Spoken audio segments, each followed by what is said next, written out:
Olá, meus companheiros de leitura, tudo bem com vocês? Bem-vindos a mais uma sexta-feira no nosso canal de leituras. Muito obrigada por vocês estarem aqui para mais uma leitura de bloco de capítulos de Dewey e um Gato entre Livros. Como é que vocês estão sentindo a história do Dewey? Vocês têm um bichinho? Já perguntei isso, hein? Ninguém respondeu até agora. Vocês têm um bichinho para chamar de seu, que mudou a sua vida de alguma forma? Ou que te ajudou a passar por um momento difícil? Ou que estava com você num momento muito alegre? Me conte, quero saber. Eu já contei da minha gatinha, né? Da Isis. E agora eu tô com a Belinha. Também tenho 2 cachorras, 2 cãs e 2 periquitos. E um quintal cheio de passarinho solto por aí. Bom, vamos para mais uma leitura. Muito obrigada, vou agradecer sempre, hein? Não esqueço isso de jeito nenhum. Muito obrigada a vocês, a cada um de vocês que está aqui me acompanhando. Muito obrigada pelos comentários, pelos likes, pelos compartilhamentos. Tudo isso é muito importante porque estimula eu a continuar lendo para vocês. Bom, posso começar? Capítulo 22. Dewey até no Japão. Recebemos o e-mail do Japão no início de 2003. Na verdade, o e-mail veio de Washington, em nome do povo em Tóquio. Tomoko Kawasumi representava a televisão pública japonesa que queria filmar Dewey. A companhia estava fazendo um documentário para apresentar alguma nova tecnologia de alta definição e queria atingir o maior público possível. Primeiro resolveram fazer um documentário a respeito de animais. Depois estreitaram o foco para gatos. Descobriram Dewey por intermédio de uma matéria na revista japonesa Nekobiori. Será que nos incomodaríamos se a equipe de filmagem viesse a Spencer por um dia? Engraçado, não tínhamos nem a ideia de que Dewey tivesse aparecido numa revista japonesa. Poucos meses mais tarde, em maio, 6 profissionais vindos de Tóquio chegaram à biblioteca pública de Spencer. Eles voaram até Des Moines, alugaram uma van e vieram até Spencer. Iowa é lindo em maio. O milho está um pouco abaixo do nível dos olhos, com 1 metro ou 1,20 m de altura, de modo que é possível ver os campos se espalhando à distância. É claro, são mais de 320 quilômetros de Des Moines a Spencer, e milho é tudo o que se vê, quilômetro após quilômetro. O que pensariam 6 pessoas vindas de Tóquio depois de 3 horas e meia olhando para o milho de Iowa? Tínhamos de perguntar porque provavelmente eram os únicos cidadãos de Tóquio a fazer essa viagem. Como a equipe tinha somente um dia para filmar, me pediram para chegar à biblioteca antes das 7 da manhã. Era uma manhã miseravelmente chuvosa. A intérprete, a única mulher no grupo, me pediu para abrir primeiro as portas para que eles pudessem instalar as câmeras no saguão. Enquanto transportavam o equipamento, lá veio Dewey de um canto. Ele estava meio adormecido, alongando as patas de trás enquanto caminhava, do jeito como os gatos fazem ao acordar. Ao me ver, trotou para perto de mim e me fez um aceno. Ah, é você? O que faz aqui tão cedo? Não esperava que chegasse 20 minutos antes. Dava para acertar o relógio por aquele gato. Uma vez instaladas as câmeras, a intérprete disse: Gostaríamos que ele acenasse outra vez. Oh, céus! Tentei explicar da melhor maneira que pude que Dewey só acenava uma vez quando me via logo de manhã. O diretor, Sr. Roshi, não queria saber. Ele estava acostumado não só a dar ordens, mas a que elas fossem obedecidas. Definitivamente era ele quem mandava. E agora Ele queria aquele aceno. Então, voltei para o carro e me aproximei outra vez da biblioteca, fingindo que ainda não estivera lá. Jill ficou olhando fixo para mim. O quê? Você estava aqui há poucos minutos. Entrei na biblioteca, acendi as luzes, apaguei as luzes. Voltei ao carro. Esperei 5 minutos e me aproximei da biblioteca mais uma vez. O Sr. Roche achou que isso poderia fazer Dewey pensar que já era o dia seguinte. Não funcionou.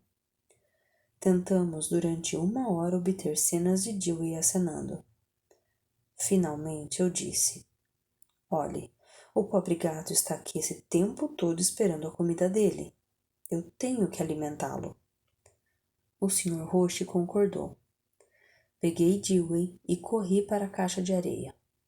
A última coisa que eu queria era que os japoneses filmassem cocô voando.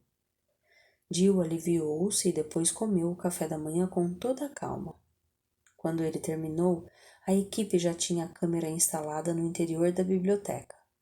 Eles vieram do outro lado do mundo e não conseguiram um aceno. Mas conseguiram tudo mais.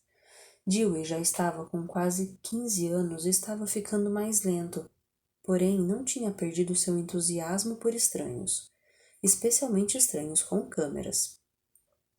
Ele abordou cada membro da equipe e o saudou com um esfregadela na perna. Eles o afagavam, faziam brincadeiras, e um operador de câmera se deitou no chão para uma visão ao nível de Dewey. A intérprete educadamente me pediu para colocar Jill sobre uma prateleira. Ele sentou lá e deixou-os filmar.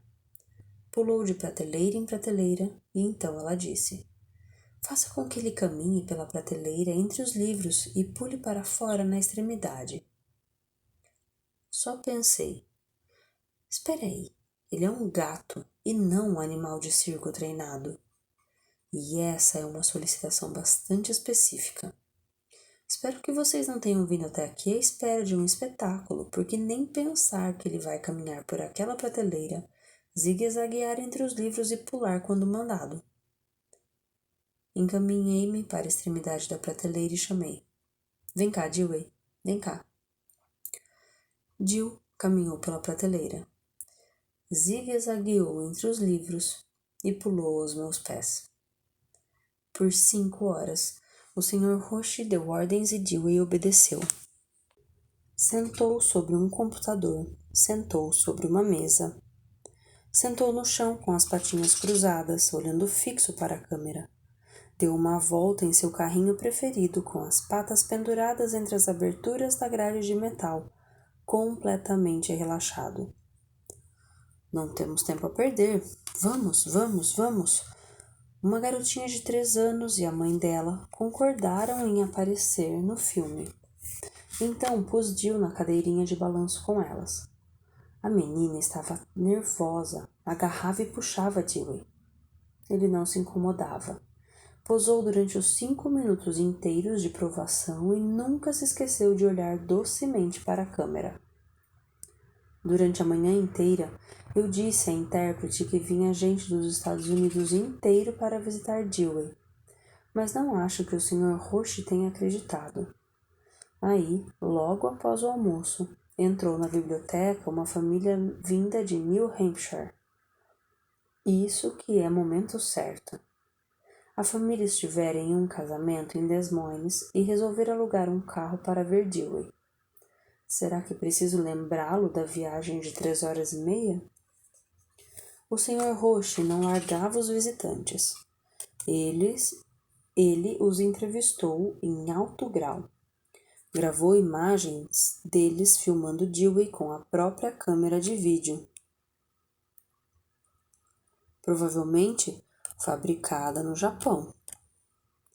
Ensinei a menina, que devia ter uns 5 ou 6 anos, o transporte Dewey e como balançar delicadamente para frente e para trás quando ele punha a cabeça nas costas dela e fechava os olhos. A família ficou durante 1 hora e a equipe japonesa foi embora pouco depois. Assim que eles saíram, Jill caiu num sono que durou o resto do dia. Recebemos 2 cópias do DVD. Depois de 16 anos, eu relutava em falar muito sobre Dewey, porém isso parecia especial. Chamei o jornal. A loja de material eletrônico da esquina nos emprestou uma televisão gigante para projeção e enchemos a biblioteca. Nessa altura, Dewey já estivera na rádio no Canadá e na Nova Zelândia. Já tinha aparecido em jornais e revistas em dúzias de países. Sua fotografia correra o mundo. Contudo, isso era diferente. Era televisão mundial. Eu tinha dado uma espiadela no vídeo. Estava um tanto nervosa. Acabou que o documentário era uma viagem alfabética pelo mundo dos gatos. Havia 26 gatos, um para cada letra do alfabeto. Sim, nosso alfabeto. O documentário era em japonês, mas as letras eram romanas. Falei com um público. Há um monte de outros gatos nesse documentário. Dewey está mais para o final. E a coisa toda é em japonês. Façamos uma votação. Avançamos direto para a parte de Dewey ou assistimos a tudo? Assistimos a tudo, assistimos a tudo.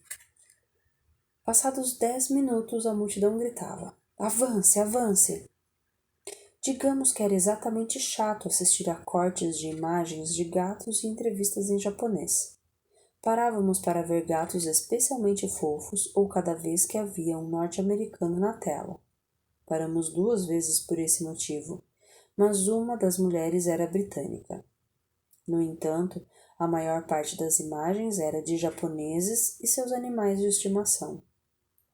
Quando chegamos à letra W, houve um grito geral na sala, que sem dúvida acordou os que cochilavam. Lá estava o nosso Dewey, junto com as palavras gato trabalhador, tanto em inglês como em japonês. Lá estava eu, caminhando para a biblioteca na chuva, enquanto o locutor dizia algo em japonês. Só entendemos 3 palavras: América, Iowa-chan e Spencer. Outro aplauso ruidoso. Poucos segundos mais tarde, ouvimos Dewey a Didmore Buxa. E lá estava Dewey, sentado ao lado da porta da frente. Tenho de admitir que um aceno teria sido legal. Seguido de Jill pousando sobre uma prateleira. Dewey caminhando pelas prateleiras.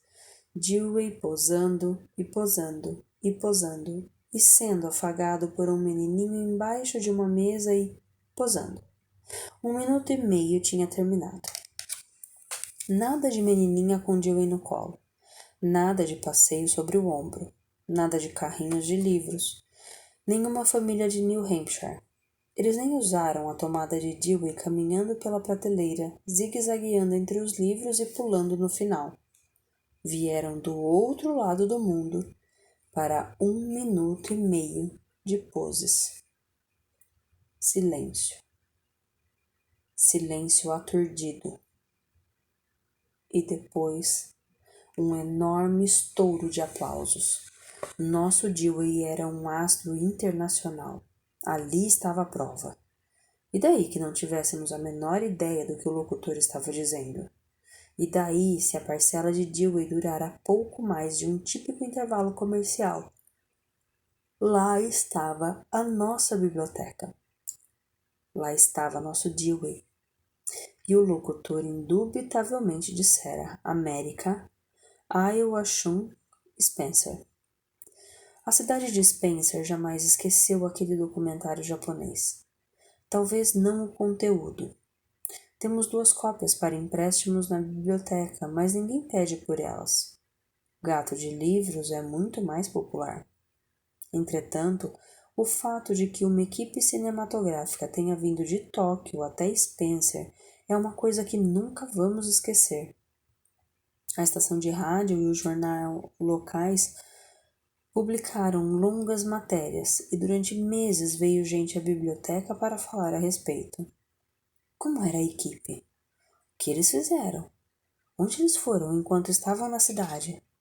O que mais filmaram? Dá para acreditar? Dá para acreditar? Dá para acreditar? A televisão japonesa colocou Dewey lá em cima. Ainda hoje, quando os habitantes locais falam sobre Dewey, a conversa sempre chega a: e aqueles japoneses que vieram aqui a Spencer para filmá-lo?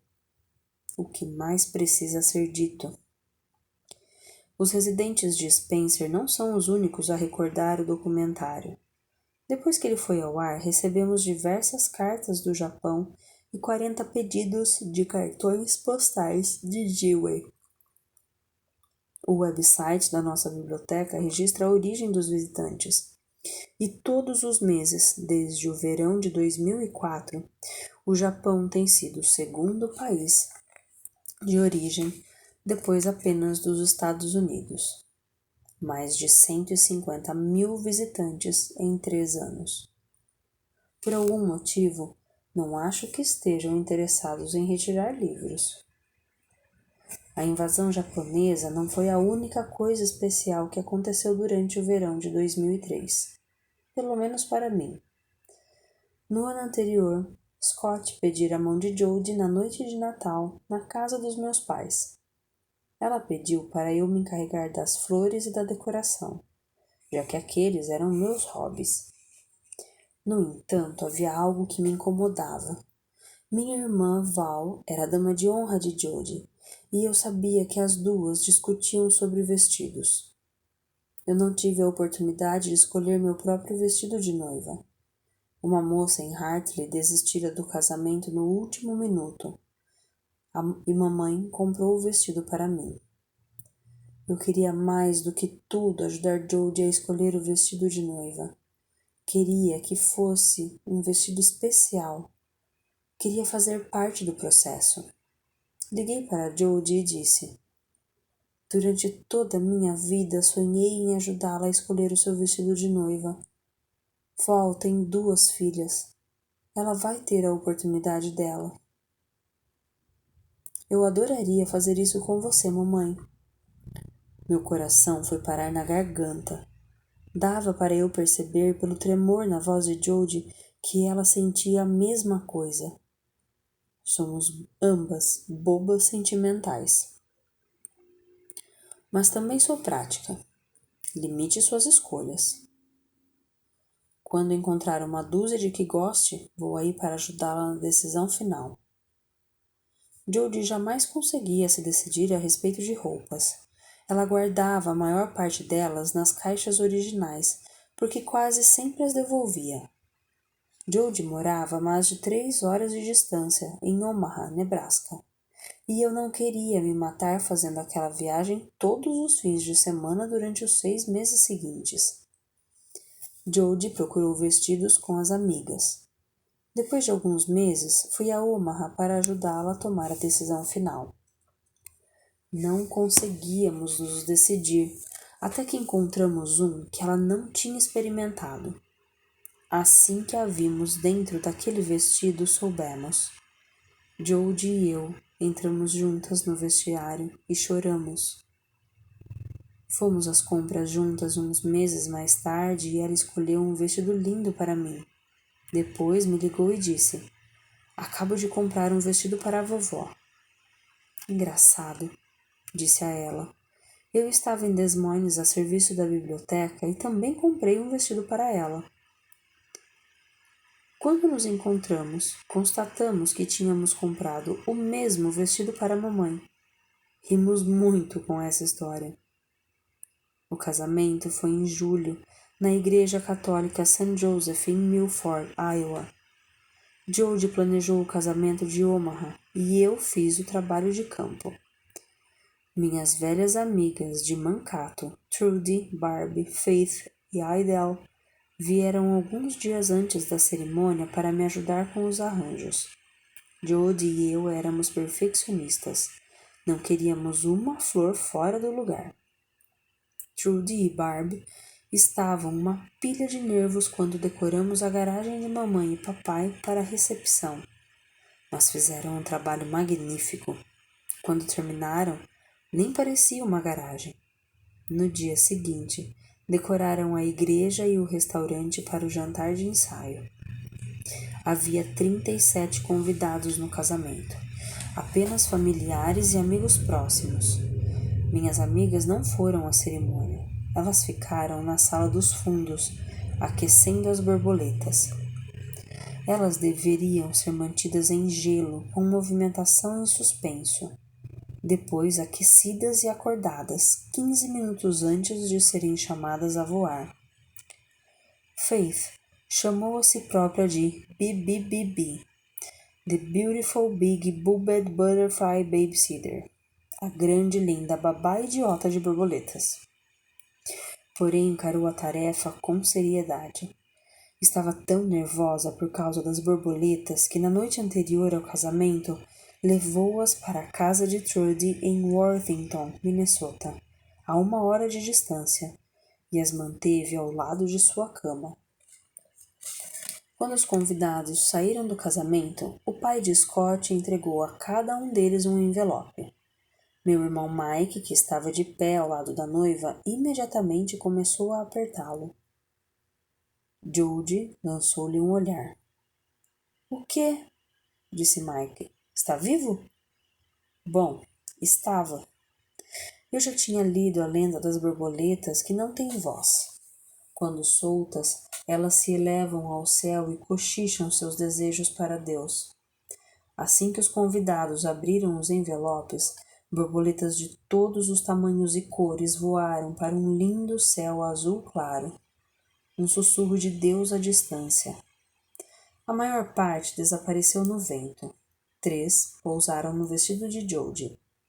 Uma ficou no buquê dela por mais de 1 hora. Depois das fotos, os convidados se apertaram em um ônibus. Enquanto minhas amigas arrumavam as coisas, nós fomos para West Okoboji, para uma turnê pelo lago no The Queen II, o famoso barco de passeios turísticos da região.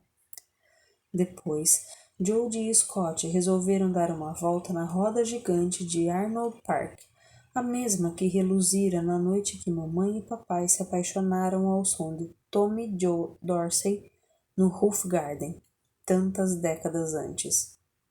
Enquanto olhávamos para eles, a roda gigante levou Jodie e Scott junto com o menino das alianças e a menina das flores para o alto, naquele claro céu azul, como um par de borboletas que saiu do envelope e alçou o voo. A carta que Jodie mandou depois da lua de mel dizia tudo. Obrigada, mamãe. Foi o casamento perfeito. Outras 6 palavras não poderiam me fazer mais feliz. Se a vida fosse tão fácil, se Dewey, Jodie e a família Gibson inteira pudessem ser congelados naquele momento, no verão de 2003. No entanto, ainda que a roda gigante subisse, ainda que Dewey tivesse se tornado um astro no Japão, havia uma mancha na imagem. Poucos meses antes, minha mãe foi diagnosticada com leucemia. A última em uma longa fileira de doenças a afligi-la e golpeá-la. Dizem que câncer, como a sorte, é de família. Infelizmente, o câncer está impregnado na linhagem Gibson. Fim do capítulo 22. Capítulo 23. As Memórias de Mamãe.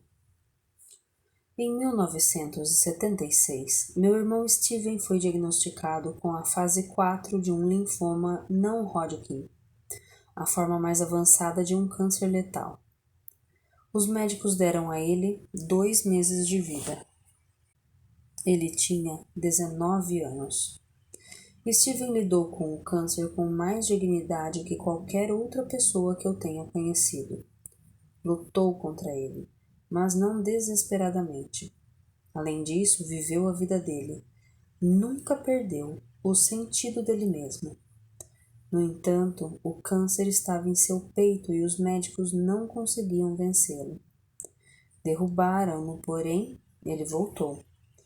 O tratamento era doloroso e atacou os rins. Meu irmão Mike, o melhor amigo dele, ofereceu-se para doar um de seus rins, mas Steven lhe disse: "Deixa pra lá, eu só vou estragar esse aí também." Em 1979, o ano em que eu me debatia com um divórcio e iniciava a faculdade, Steven vivera mais tempo que qualquer outra pessoa em Iowa com o estágio 4 de um linfoma não Hodgkin. Os médicos fizeram tanta quimioterapia que ele não tinha mais sangue nas extremidades. Como já não havia esperanças na químio, Steven se candidatou para um tratamento experimental em Houston.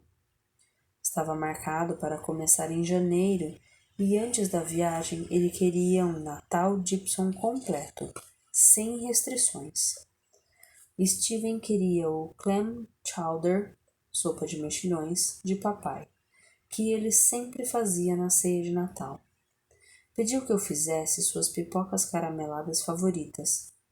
Sentou sob um cobertor e sorriu enquanto tocávamos nossos instrumentos feitos em casa na banda da família Gibson. Na noite de Natal, fazia quase 28 graus abaixo de zero. Steven mal conseguia ficar de pé de tão fraco. Contudo, insistiu para que fôssemos todos à missa do galo. Em sua última noite na casa de mamãe e papai, me fez levá-lo à casa da tia Marlene às 2 da manhã para se despedir. Depois quis que eu ficasse acordada com ele e assistisse a Glória e Derrota, um filme sobre um jogador de futebol americano que tinha câncer. Não, Stephen, obrigada, eu já vi. Mas ele insistiu. Então fiquei acordada. Ele adormeceu nos primeiros 5 minutos. Passada uma semana, no dia 6 de janeiro, Steven acordou a esposa às 5 da manhã e pediu que ela o ajudasse a descer as escadas até o sofá. Quando ela voltou algumas horas mais tarde, não conseguiu acordá-lo. Descobrimos depois que ele não fora matriculado num programa de tratamento experimental em Houston. Na véspera do dia de Ação de Graças, os médicos disseram a ele que as opções de tratamento tinham se esgotado. Ele não contou a ninguém porque queria um último Natal da família Gibson, sem choro ou piedade, antes de morrer. A morte de Steven foi difícil para os meus pais. A morte pode separar 2 pessoas, porém, juntou mamãe e papai. Eles choraram juntos, conversaram juntos, apoiaram-se um no outro. Meu pai se converteu ao catolicismo, a religião de mamãe, e começou a frequentar regularmente a igreja pela primeira vez em sua vida adulta. E eles adotaram um gato. 3 semanas depois da morte de Steven, papai trouxe para a mamãe um persa azul e o chamou de Max. Aqueles foram dias terríveis para eles, absolutamente terríveis. Mas Max era um gato santificado, cheio de personalidade sem ser agitado. Ele dormia na pia do banheiro, com exceção de ficar aninhado perto de mamãe. Aquela pia era o seu lugar favorito dentro de casa. Se alguma vez um gato já mudou um casal, esse gato foi Max. Ele levou os espíritos dos meus pais, os fez rir, fez companhia a eles na casa vazia. As crianças adoravam Max pela personalidade. Contudo, o amávamos ainda mais por tomar conta de mamãe e papai. Meu irmão mais velho, David, meu querido amigo e minha inspiração, foi também profundamente afetado pela morte de Steven. David largara a faculdade 6 semanas antes da formatura e depois de algumas intenções fracassadas terminou em Mason City, Iowa, cerca de 160 quilômetros a leste de Spencer. Quando penso em David, no entanto, penso em Mankato, Minnesota. Nós 2 éramos tão ligados em Mankato. Passamos uma época maravilhosa juntos, simplesmente maravilhosa. Mas uma noite, um pouco antes de ele abandonar os estudos e se mudar, bateu à minha porta 1 da manhã. Fazia 23 graus abaixo de zero, e ele caminhara 16 quilômetros. Ele disse: tem algo errado comigo, Vicky. Na minha cabeça. Acho que estou tendo um colapso. Mas você não pode contar para mamãe e papai. Prometa-me que jamais vai contar para mamãe e papai. Eu tinha 19 anos. Era jovem e tola. Prometi. Nunca contei a ninguém a respeito daquela noite. Porém, agora sei como aquela doença mental muitas vezes ataca os rapazes, especialmente jovens brilhantes e talentosos com 20 e poucos anos como David. Sei que meu irmão estava doente. Ele estava tão doente quanto Stephen, mas não era evidente. Sem tratamento, a doença foi derrubando a vida dele gradualmente. Em poucos anos, ele era uma pessoa diferente. Não conseguia se manter no emprego, não conseguia rir mesmo comigo. Começou a tomar remédios, a maioria sedativos, para combater a depressão. Teve uma filha fora do casamento. Ligava-me a cada poucos meses e conversávamos durante horas. Contudo, ao longo dos anos, cada vez fui tendo menos notícias dele. Quando Steven morreu em janeiro de 1980, o jeito que David desenvolvera para lidar com a doença foi tomar drogas. Disse que não conseguia funcionar sem elas. A filha dele, Mackenzie, tinha 4 anos e a mãe dela cortou o contato de David com a pequena até que ele abandonasse o vício. 8 meses depois da morte de Steven, David me telefonou no meio da noite para dizer que tinha perdido a filha. Você não perdeu Mackenzie, disse a ele. Se você estiver limpo, poderá visitá-la. Se estiver baratinado, não. Simples assim. Ele não conseguia perceber isso. Conversamos sobre 1 milhão de coisas, mas nada que eu sugerisse era possível. Ele tinha uma parede branca à sua frente. Não conseguia enxergar qualquer futuro. Eu estava morrendo de medo, porém ele jurou que não tomaria nenhuma atitude até que conversássemos outra vez. Ele amava a filha. Garantiu-me e jamais a deixaria. Algum tempo mais tarde, naquela mesma noite ou cedo na manhã seguinte, meu irmão David, meu herói de infância, pegou uma arma e puxou o gatilho. Minha amiga Trudy me levou até Hartley às 2 da madrugada. Eu mal conseguia respirar. Não havia possibilidade de eu dirigir. Meus pais não estavam em melhor estado. Nenhum de nós queria enfrentar a morte de David, especialmente porque se passara pouco tempo depois da morte de Steven. Mas ela estava lá, quiséssemos ou não. Poucos dias depois do enterro, o senhorio de David começou a ligar para a casa dos meus pais, atormentando-os. Ele gritava conosco para que fôssemos buscar as coisas de meu irmão, limpar o apartamento para que pudesse alugá-lo novamente. Era outro lembrete de que David não morava na melhor área, nem estava associado ao melhor tipo de pessoa. Fomos a Mason City em 2 veículos. Papai, meu irmão Mike e 2 dos antigos amigos de David foram à frente, de carro. Minha mãe, minha irmã Val e eu seguimos em um caminhão. Quando chegamos, papai e Mike estavam de pé junto ao meio-fio. Vocês não entrarão lá. Esperem aqui. Vamos trazer tudo para fora, disse papai. Não sabíamos até papai abrir a porta. Ninguém tocara no apartamento desde a morte de David. A bagunça dele estava por toda parte. Papai e Mike tiveram de limpar tudo antes de trazer para fora, para pôr no caminhão. Ainda dava para ver as manchas. Os bens de David eram escassos, para dizer o mínimo, e mesmo assim levou o dia inteiro para retirá-los de lá. Papai e Mike não disseram uma palavra, e desde então nunca falaram sobre aquele dia.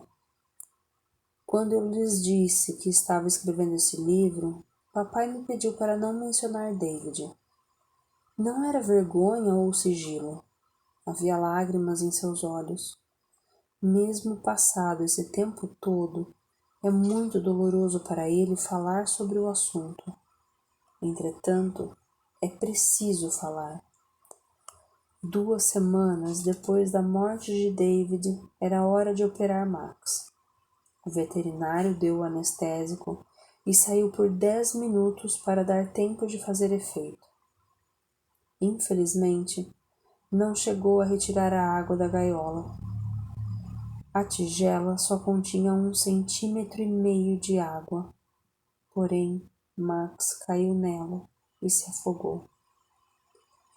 Por acaso eu estava lá quando o veterinário veio à casa de meus pais. Ele conhecia minha família, sabia o que meus pais estavam passando. Agora tinha que contar que matara o gato deles. Nós todos ficamos olhando fixo para ele por meio minuto, mudos. Eu amava aquele gato de paixão, disse papai finalmente, com calma, mas com firmeza. Seu filho da puta! Depois virou as costas e subiu para o 2º andar. Não conseguia nem falar com o cara, não conseguia olhar para ele. Papai ainda se recrimina por sua explosão, mas a morte de Max foi demais. Foi a gota d'água. Quando mamãe foi diagnosticada com leucemia, na primavera de 2003, ela e papai adotaram um gatinho. Mamãe não tivera um gato persa em 20 anos desde a morte de Max. No entanto, em vez de adotarem um persa como tinham a intenção de fazer, voltaram com um Himalaia, uma cruza de persa com siamês. Ele era uma beleza cinzenta, com sedosos olhos azuis, a imagem exata de Max, até a personalidade sociável e amorosa. Deram-lhe o nome de Max II. Max II foi a primeira admissão de que mamãe ia morrer. Não da parte de papai. Minha mãe era tão forte que papai acreditava que ela poderia sobreviver a qualquer coisa. A admissão veio da parte dela. Mamãe sabia que essa doença iria vencê-la e não queria que papai ficasse sozinho. Mamãe era uma força da natureza. Suspeito que começara fugindo da vida, do pai alcoólatra e das longas horas de trabalho no restaurante da família, desde os 5 anos de idade.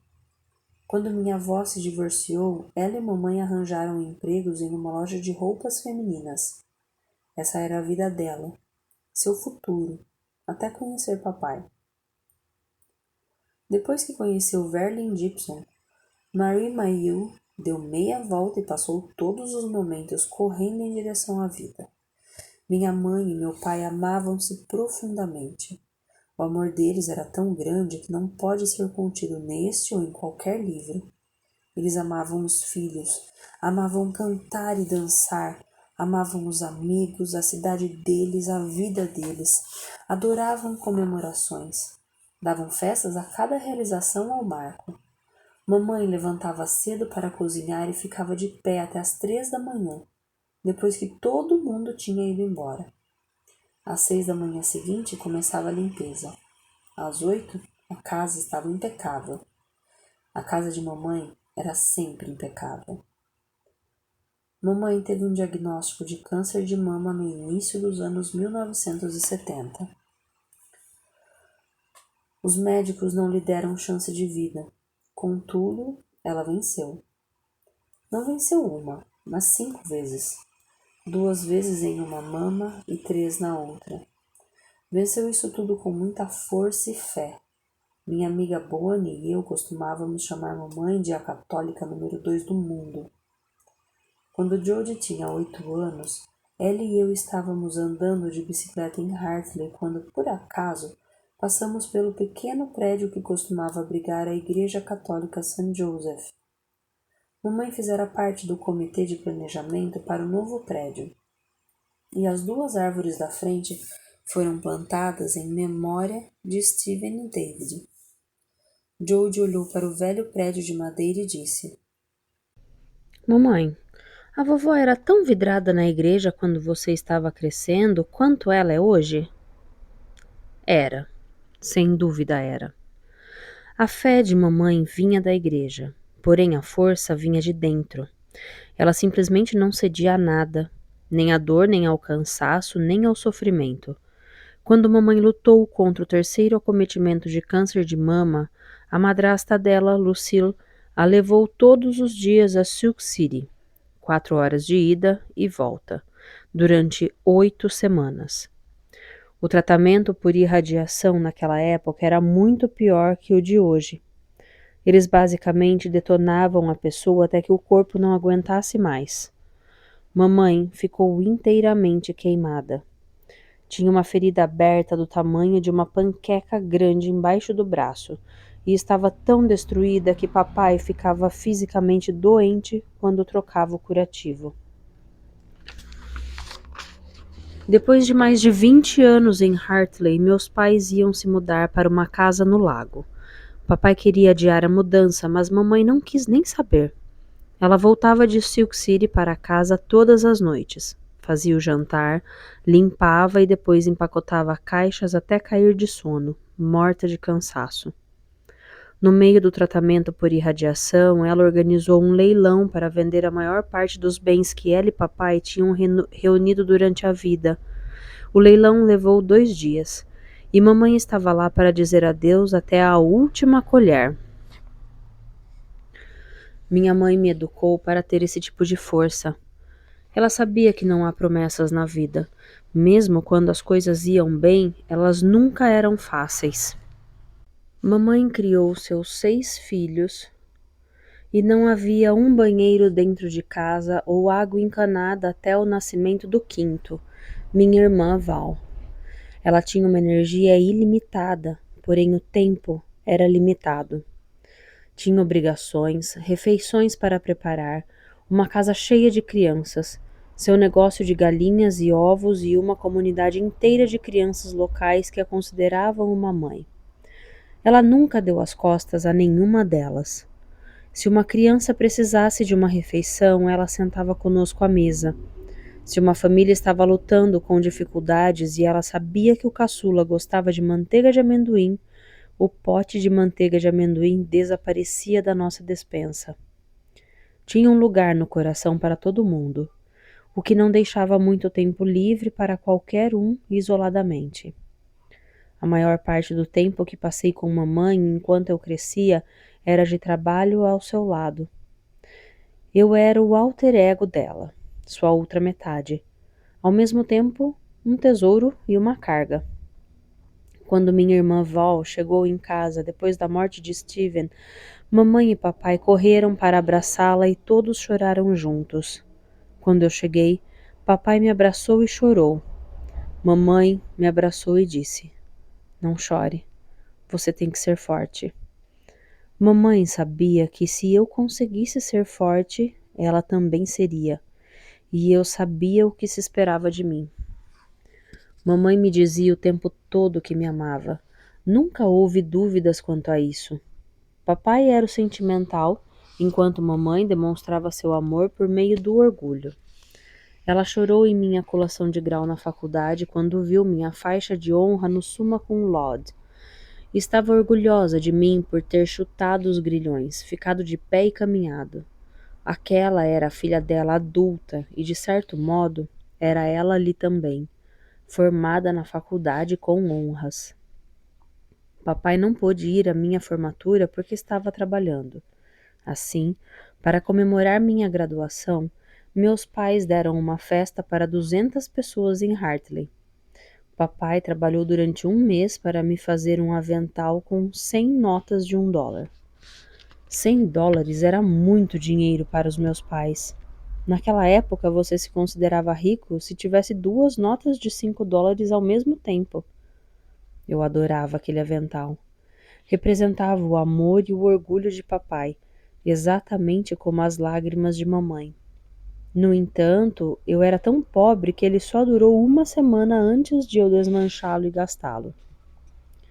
Quando mamãe reagiu à leucemia, ninguém se surpreendeu.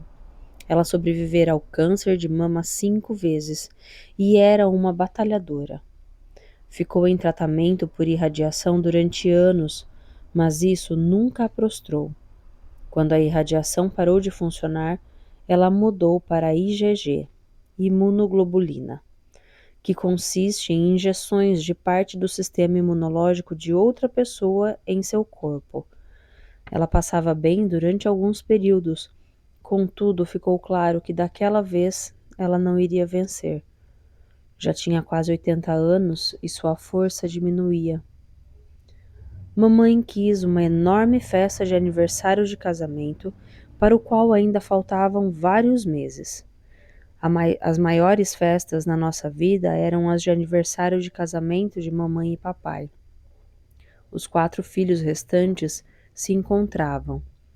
Não achávamos que mamãe chegaria até o aniversário. Além disso, nas condições dela, uma festa enorme estava fora de cogitação. Resolvemos fazer uma festa pequena para o aniversário de 79 anos de mamãe, que era só 3 dias depois do aniversário de 80 anos de papai. Só a família e os amigos mais chegados. A banda da família Gibson se reuniu uma última vez e tocou Johnny Mago. Todos os filhos escreveram poemas em honra a nossos pais. Os poemas eram uma tradição na família Gibson. Papai era uma alma sentimental. Escrevia poesias à menor provocação. Caçoávamos dele por esse motivo, mas guardamos seus poemas emoldurados em nossas paredes ou enterrados em nossas gavetas, sempre ao alcance da mão. Os filhos concordavam que os poemas seriam bobos. Eis aqui o poema que escrevi para papai, voltando no tempo até a época que desfiz meu noivado, logo que acabei o ensino médio. Lembranças de papai. Desfiz meu noivado. John e eu jamais nos casaríamos. Foi a coisa mais difícil que já fiz, emocional e assustadora. Mamãe ficou bastante transtornada. O que diriam os vizinhos? Fechei-me em meu quarto para me acabar de chorar. Papai ouviu meus soluços. Esse foi o consolo que ele me deu. Apoiado no trinco da porta, ele disse: Querida, você quer vir para me ver fazer a barba? Entretanto, eu não consegui escrever um poema bobo para a mamãe. Ela fizera demais por mim e havia coisas demais a dizer. Teria eu outra oportunidade? Sucumbi e escrevi o tipo de poema que tornava papai famoso, o tipo desajeitadamente sentimental. Lembranças de mamãe. Quando comecei a escolher uma lembrança, um dia, um incidente, um papo, dei-me conta de que a lembrança de que mais gostava tinha mais essência que isso. Nos anos 1970, perdi meu casamento, perdi tudo. Dava para sentir minha vida desatar-se. Eu estava deprimida e lutava, quase perdendo a cabeça. Amigos e família me ajudaram, mas, com uma filha com menos de 5 anos, Jodie pagou por toda a minha dor enquanto eu lutava para sobreviver. Graças a Deus pela mamãe. A força dela demonstrou que eu poderia me recuperar. No entanto, o papel mais importante dela naquela época era o de segunda mãe para Jodie. Quando eu não tinha mais o que dar, quando eu brigava para levantar da cama, mamãe pegava Jodie no colo e mantinha a alma dela alimentada. Amor incondicional e estabilidade naquele lar de Hartley. Aulas de natação, jogos bobos. Jodie não tinha de ficar sozinha. Enquanto eu reconstruía minha vida, estudava, trabalhava e encontrava meu caminho. Mamãe deu a Jodie o que me faltava, atenção especial todos os dias. Eu era um caos ao criar Jodie, mas quando ela caía, você a pegava. Portanto, obrigada, mamãe, mais que tudo, por ajudar a dar forma à nossa filha. 2 dias depois da festa, mamãe acordou o papai no meio da noite e pediu que a levasse ao hospital. Não aguentava mais a dor. Passados poucos dias, depois de estar estável e ter sido mandada a Silk City para exames, descobriram que mamãe tinha câncer coloretal. Sua única chance de sobrevivência, sem garantias, seria retirar o cólon quase inteiro. Ela teria de passar o resto da vida com um saco de colostomia. Mamãe sabia que algo estava muito errado. Só depois descobrimos que ela usara supositórios e tomara laxantes durante mais de 1 ano e tivera dor quase constante. Não quis que ninguém soubesse. Pela primeira vez na vida, mamãe não queria enfrentar o inimigo. Ela afirmou: "Não vou fazer essa cirurgia. Estou cansada de lutar." Minha irmã Val estava confusa. Eu disse a ela: "Val, essa é a mamãe. Vamos dar um tempo a ela?" Não deu outra. 5 dias mais tarde, mamãe disse: "Não quero continuar desse modo. Vamos fazer a cirurgia." Mamãe sobreviveu à cirurgia e viveu mais 8 meses.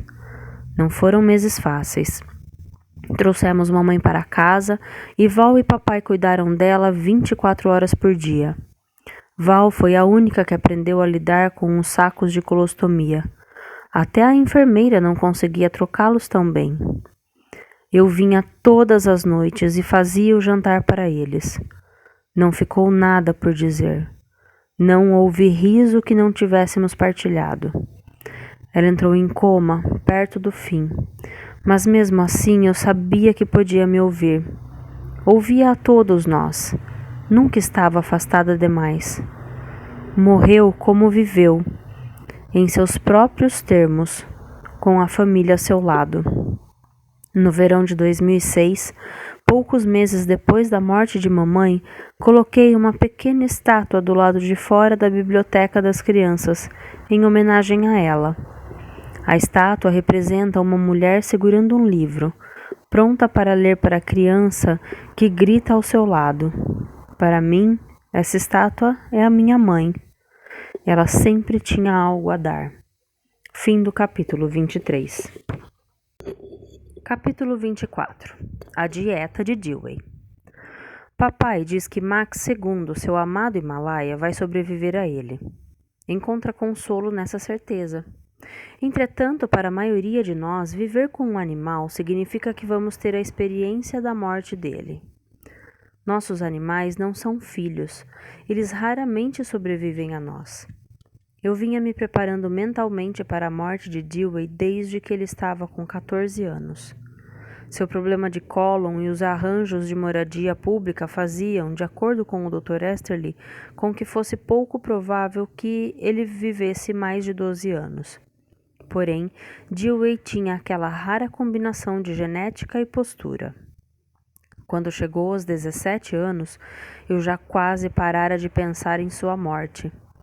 Aceitei-a, não tanto como inevitável, mas como outro marco no caminho.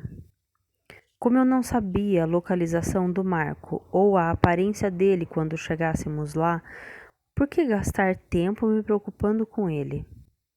Isso quer dizer que curti nossos dias juntos e não esperava nada além da manhã seguinte depois de nossas noites separadas. Dei-me conta de que Dewey estava perdendo a audição quando ele parou de reagir à palavra banho. Durante anos, a palavra banho fazia com que eles saíssem disparada. Se o pessoal estivesse conversando, por exemplo, e alguém dissesse: "Tive de limpar a banheira ontem à noite." Bem, Dewey sumia. Todas as vezes. "Isso não é com você, Dewey." Ele nem queria saber. Bastava dizer a palavra banho, ou escova, ou pente, ou tesoura, ou doutor, ou veterinário, que Dewey desaparecia. Especialmente se Kai ou eu dizíamos essas palavras terríveis. Quando eu estava fora a serviço da biblioteca, ou doente, como aconteceu muitas vezes com o meu sistema imunológico tão comprometido pelas cirurgias, Kai cuidava de Dewey. Se ele precisasse de alguma coisa, mesmo conforto e amor, e eu não estivesse por perto, se dirigia a Kai. Ela pode ter sido distante no início, contudo, depois de todos esses anos, se tornara a segunda mãe do gato, aquela que o amava, porém não tolerava seus maus hábitos. Se Kai e eu estivéssemos juntas e só pensássemos na palavra água, Dewey fugia. Aí um dia, alguém disse banho, e ele não fugiu. Ainda escapava quando eu pensava banho. Contudo, não por causa da palavra. Então comecei a observá-lo mais de perto. Não deu outra. Ele tinha parado de fugir cada vez que um caminhão roncava pelo beco atrás da biblioteca.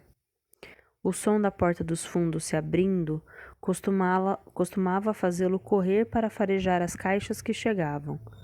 Agora ele nem se mexia. Não pulava com barulhos repentinos como o produzido por alguém guardando muito rapidamente um grande dicionário, e não vinha com tanta frequência quanto os usuários chamavam. Isso, no entanto, pode não ter tido muito a ver com a audição. Quando se fica mais velho, as coisas simples de repente não são tão simples. Um toque de artrite, desconforto nos músculos. Você emagrece e endurece. Tanto em gatos como em seres humanos, a pele fica menos elástica, o que significa mais descamação e irritação e menos capacidade de cicatrização. Isso não é pouca coisa quando seu trabalho é essencialmente ser afagado o dia inteiro. Dewey ainda saudava todo mundo na porta da frente. Ainda procurava colos, mas em seus próprios termos. Tinha artrite no lado esquerdo do quadril.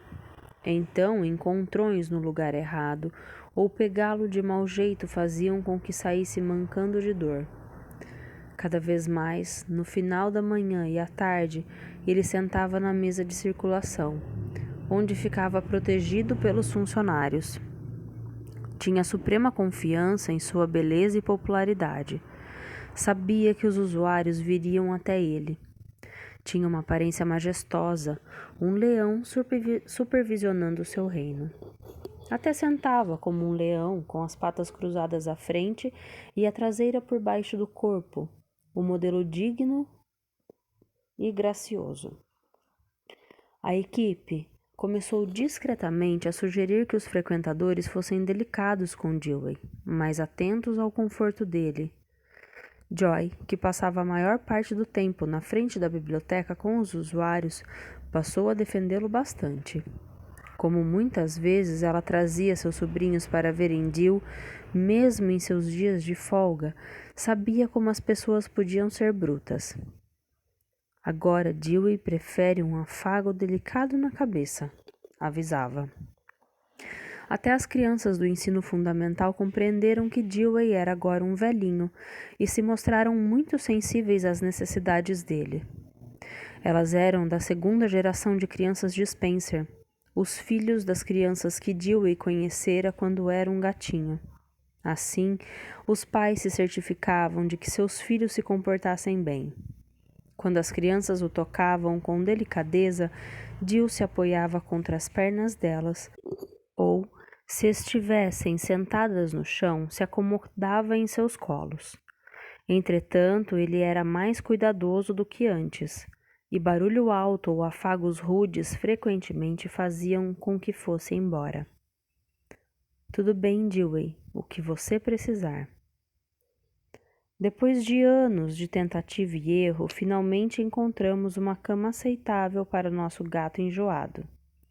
Era pequena e tinha pelo sintético branco nas laterais e um aquecedor no fundo da almofada. Nós a mantínhamos em frente ao aquecedor, que ficava na parede do lado de fora da minha sala. Não havia coisa de que Dewey gostasse mais do que ficar deitado na cama dele, na segurança da sala dos funcionários, com a almofada elétrica ligada no máximo. No inverno, quando o aquecedor da parede estava ligado, ele ficava com tanto calor que tinha de se jogar pela borda e rolar pelo chão. Seu pelo ficava tão quente que a gente não conseguia tocá-lo. Ele ficava deitado de costas por 10 minutos, com as pernas estiradas para dissipar o calor. Se um gato conseguisse ofegar, Jill estaria ofegante. Assim que se refrescava, entrava outra vez na cama e começava todo o processo outra vez. O calor não era o único mimo de Dewey. Posso ter sido uma otária com os caprichos dele, mas agora nossa assistente das crianças, Donna, o mimava mais do que eu. Se Jill não comesse a comida dele imediatamente, ela a aquecia no micro-ondas. Se mesmo assim ele não comesse, ela a jogava fora e abria outra lata. Donna não confiava em sabores comuns. Por que Dewey comeria moela? Donna ia a Milford, a 24 quilômetros de distância, pois lá havia uma lojinha que vendia rações exóticas para gatos. Lembro-me do pato. Dewey gostou daquilo durante uma semana. Ela tentou cordeiro também, mas, como sempre, nada durou muito tempo. Donna continuava testando novos sabores, um atrás do outro. Lata nova após lata nova. Ah, como ela gostava daquele gato! Apesar de nossos melhores esforços, Jill emagrecia, de modo que no check-up seguinte a doutora Frank receitou uma série de medicamentos para engordá-lo. É isso mesmo. Apesar dos terríveis alertas contra a sua saúde, Dewey sobreviveu a seu velho adversário, o Dr. Esterly, que se aposentou no final de 2002 e doou seu consultório para um grupo sem fins lucrativos de defesa dos animais. Junto com as pílulas, a doutora Frank me deu um aplicador que, teoricamente, enfiava os comprimidos profundo o suficiente garganta abaixo para que Dewey não os cuspisse. Porém, Jill era esperto. Ele tomava as pílulas com tamanha calma que pensei, ótimo, conseguimos. Foi fácil. Então ele se esgueirava por trás de uma prateleira e as tossia de volta para fora. Encontrei pequenas pílulas brancas pela biblioteca inteira. Eu não forçava Dewey a tomar o remédio. Ele tinha 18 anos. Se não queria o remédio, não tinha de tomá-lo. Em vez disso, comprei para ele um pote de iogurte e comecei a dar para ele um pouquinho todos os dias. Isso abriu as portas. Kai começou a dar-lhe pedaços de frios dos sanduíches dela. Joy resolveu partilhar com ele o sanduíche de presunto. E logo Dewey a seguia até a cozinha, sempre que a via atravessar a porta com uma sacola nas mãos. Um dia Sharon deixou um sanduíche desembrulhado sobre a mesa. Quando voltou, um minuto mais tarde, a fatia de cima do pão tinha sido cuidadosamente virada e posta de lado. A de baixo estava exatamente onde estivera, intocada. No entanto, a carne tinha sumido. Depois do dia de Ação de Graças de 2005, descobrimos que Dewey adorava peru. Então a equipe se abasteceu de sobras. Tentamos congelá-las, contudo sempre dava para perceber que a ave não estava mais fresca. Jill nunca perdeu o olfato aguçado. Era um dos motivos pelos quais brinquei com Sharon quando ela ofereceu ao gato uma mordida de galinha com alho, o almoço de micro-ondas preferido dela. Eu disse, nem pensar que Jill vai comer alho. E ele comeu tudinho. Quem era aquele gato? Durante 18 anos, Jill só comeu determinadas marcas e sabores de rações de gato. Agora parecia comer qualquer coisa. Então pensei, e por que não engordamos Dewey com comida de gente? Não é melhor que pílulas? Comprei Braunschweiger, um filão gelado de linguiça de fígado fatiado, que muita gente aqui considera um petisco. Braunschweiger é cerca de 80% gordura pura. Se alguma coisa ia engordar Dewey, isso era Braunschweiger. Ele nem tocou. O que Dewey realmente queria, descobrimos por acaso, eram sanduíches de rosbife e queijo cheddar do Arby. E ele os adorava. Inalava-os, nem mastigava a carne, apenas a chupava. Não sei o que havia naqueles sanduíches, mas uma vez que ele começou a comê-los, sua digestão melhorou. A constipação diminuiu drasticamente. Ele começou a comer 2 latas de ração por dia e, como o sanduíche era muito salgado, ainda tomava uma tigela cheia de água. Chegou até a começar a usar a caixa de areia sozinho. Apesar disso, Dewey não tinha só 2 donos. Ele tinha centenas, e a maioria deles não conseguia ver as melhoras. Tudo que viam era o gato de que gostavam ficar cada vez mais magro. Dewey nunca hesitou em se aproveitar da sua condição. Ele sentava na mesa de circulação e sempre que alguém se aproximava para afagá-lo, chorava. Eles sempre caíam nessa. O que houve, Dewey? Ele os levava até a entrada da sala dos funcionários, onde fosse possível ver sua tigela de comida. Olhava desamparado para a comida, depois para eles, e com os olhos cheios de pesar baixava a cabeça. Vicky, Dewey está com fome. Ele tem uma lata de ração na tigela, mas não gosta dela. Esse é o segundo sabor esta manhã. Joguei a primeira lata fora há 1 hora. Mas ele está chorando. Olhe para ele. Acaba de cair no chão. Não podemos ficar dando latas de ração para ele o dia inteiro. E se derem alguma outra coisa? Ele comeu um sanduíche Arby esta manhã. Olhe para ele, está tão magro. Vocês precisam dar mais comida ao gato. Estamos cuidando bem dele. Mas ele está muito magro. Não dá para você dar algo para ele por mim? Podia. Só que Dewey tinha feito o mesmo ontem. E no dia anterior. E no dia anterior a esse. De fato, você é a 5ª pessoa a quem ele impingiu a rotina do gato faminto hoje. Agora, como eu ia dizer uma coisa dessas a um usuário? Sempre cedi, o que apenas encorajava o mau comportamento. Acho que Jill curtia mais o gosto da comida quando sabia que eu não queria dar mais nada a ele. Podemos chamar isso de gosto da vitória. Fim do capítulo 24. Mais um bloquinho de capítulos finalizados. Pessoal, sinto informar, a semana que vem já é a última parte da leitura do livro. Estou pensando qual será o próximo. Estou gostando de ler biografias às sextas-feiras, o que vocês acham? Escrevam aí pra mim, qual será a próxima? Eu estou entre 2.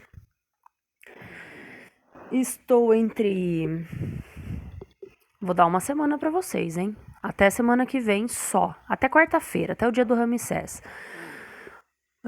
Vamos de Dom Pedro I, do autor Paulo Resutti. Ou... esse eu já li, tá? Agora um que eu nunca li. Eu consegui faz pouco tempo. O que vocês acham de Chateau, o rei do Brasil?